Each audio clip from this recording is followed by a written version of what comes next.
Bonjour, dans cette vidéo, nous allons utiliser le logiciel GeoGebra pour résoudre l'exercice 19, chapitre 2, manuel Maxi Math, première année collège.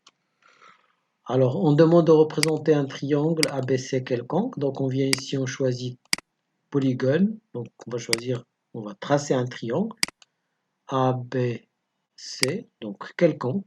Voilà. Ensuite, on demande de tracer la parallèle ABC passant par A. Pour cela, on vient ici, on choisit parallèle, on clique sur A, on clique quelque part sur BC. Le logiciel représente cette droite, elle est unique, c'est la seule droite passant par A et parallèle à BC. Alors, nous allons renommer cette droite, on va l'appeler, le logiciel appelle F, nous on va l'appeler D1. Voilà, D1, on va juste déplacer un petit peu l'étiquette.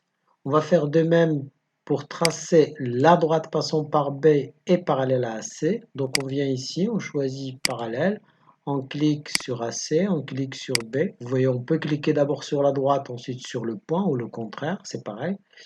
Alors cette droite, on va la renommer, on va l'appeler D2.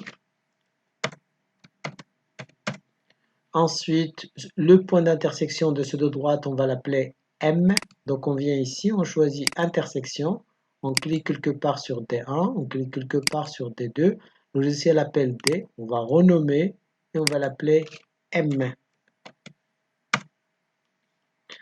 Enfin, on va représenter la parallèle à AB passant par C. Donc on vient ici, on choisit toujours parallèle, on clique sur C, on clique quelque part sur AB. Cette droite, on va l'appeler D3. Donc on va renommer et on va l'appeler D3.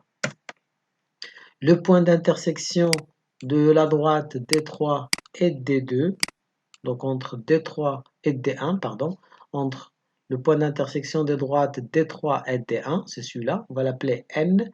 Donc on vient ici, on choisit intersection, on clique sur D1, on clique sur D3, le point d'intersection, on va l'appeler N, renommé, et on va l'appeler N.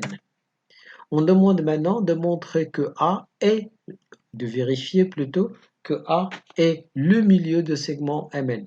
Alors pour cela, on peut soit à l'aide de logiciel mesurer les distances. On va mesurer, donc vous voyez, on vient ici, on choisit distance ou longueur, on clique sur M, on clique sur A. Le logiciel affiche la distance, c'est 6,72. De même, on va mesurer la distance entre le point A et le point N. Le logiciel affiche la même valeur, 6,72. Donc, AM est égal à AN. Et puisque les points A, M et N sont alignés, on peut donc dire que A est le milieu de segment MN. Alors, on peut aussi, à l'aide de ce logiciel, demander de placer le milieu de segment MN.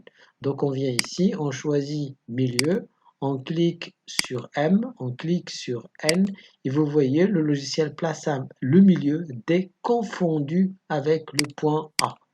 Ça veut dire que A et D sont confondus, ça veut dire que A est bien le milieu de segment M